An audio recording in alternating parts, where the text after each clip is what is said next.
Girlfriend একটা iPhone নেব নেব করছিল। চুরি ডাকাতি করবেন না? করবো তো। এমনি একজন প্রত্যেক দিন পড়তে যায়, মনে হয় ও বড় লোকের ছেলে। ওকে কিডন্যাপ করলে মেলা টাকা পাবো। আজ পড়তে গেলে কিডন্যাপ করবো ওকে। সো তাহলে মেশিন টেশিন গুলো কিনে আসি। বলেন থালি মেশিন তো কিনা হয়ে গেল।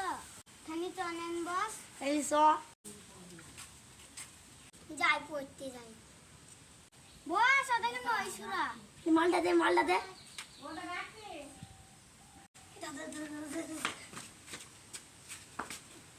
এই এই ওঠ ওঠ।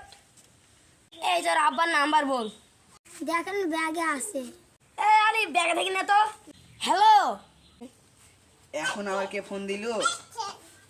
হ্যালো, কে আপনি? আমি রিশাদ। আপনার ছেলেকে আমি কিডন্যাপ করছি। ছেলেকে যদি বাঁচাতে চান 1 লাখ টাকা নিয়ে চলে আসেন। ও ছেলে আমি নেবো না। যদি 100 টাকা নেও তাহলে ছেলে বাড়ি পাঠিয়ে দিও। ও ছেলের ব্যাগে দেখো 100 টাকা আছে, না হয় ও ছেলে আমি নেবো না, রেখে দিলাম। আমি মনে করলাম মোর বাপ বড় লোক, আমার থেকেও তো গরিব। এই আলিফ, ব্যাগে দেখ 100 টাকা আছে, দিকে সাইড দে। বস আমার আইফোন। হ্যাঁ আইফোন কোথায়? 100 টাকা দিয়েছি, তোর 50, আমার 50। ওকে সাইড দে।